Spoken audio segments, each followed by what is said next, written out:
30 நாளில் அடுத்த அமாவாசைக்குள் அமைச்சர் செந்தில் பாலாஜி பதவி பறிபோய்விடும்.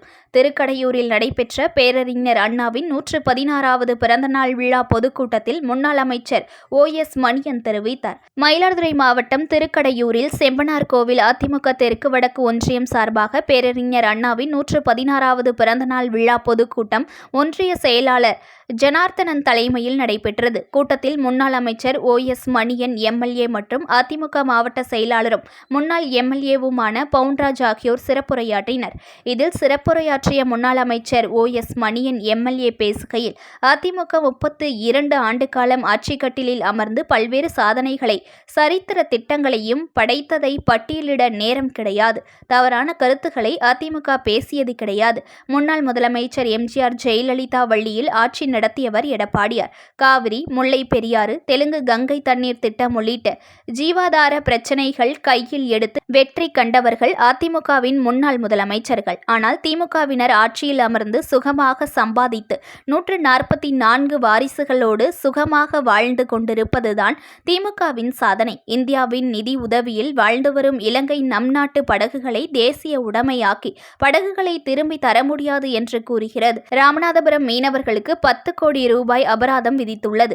அதையும் தாண்டி நெஞ்சை நொறுக்கும் சம்பவமாக தமிழக மீனவர் 5 பேருக்கு மொட்டையடித்து இலங்கை ராணுவம் கொடுமைப்படுத்தியுள்ளது.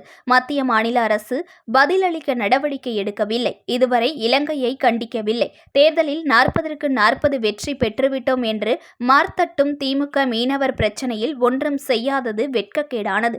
எதை பற்றியும் கவலைப்படாமல் ஸ்டாலின் அமெரிக்கா சென்று வந்து தனது மகன் உதயநிதியை துணை முதல்வர் ஆக்கியிருக்கிறார். சிறையில் இருந்து ஜாமீனில் வெளிவந்து அமைச்சராகியுள்ள செந்தில் பாலாஜி 30 நாட்களுக்கு மேல் பதவியில் நீடிக்க முடியாது.